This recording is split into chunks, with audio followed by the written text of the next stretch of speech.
dealing with distractions. If I have, guys, if I have ADHD, I need to learn how to deal with distractions.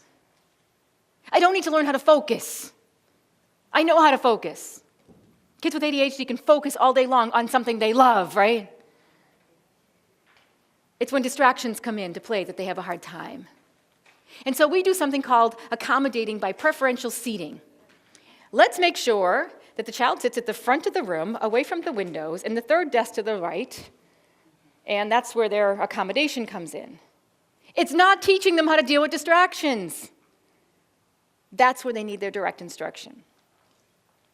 Because not every kid can sit in the front of the room. There's only so many front seats. You can't stack them on top of each other.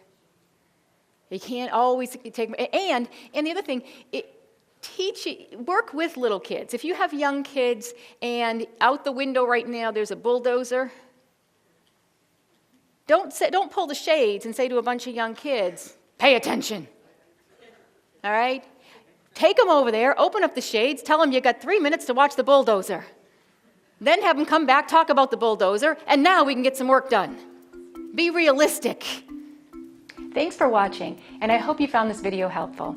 If you did, make sure to like and subscribe so you never miss another video. I speak and consult on school behavior, and I love to help districts solve some of these problems. See you next time.